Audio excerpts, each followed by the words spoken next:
Hello বন্ধুরা, আশা করছি তোমরা সবাই ভালো আছো।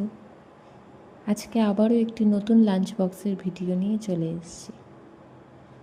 আজকের লাঞ্চ বক্সে ছিল ভাত, উচ্ছে পোস্ত, আর ছিল অড়হরের ডাল, আম দিয়ে টক।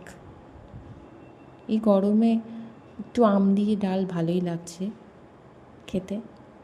আর তার সাথে ছিল মটর পনির আলু দিয়ে তরকারি। পনিরটা আমি বাড়িতেই বানিয়েছি দুধ ফাটিয়ে। আমার বাইরের পনিরটা ঠিক ভালো লাগে না।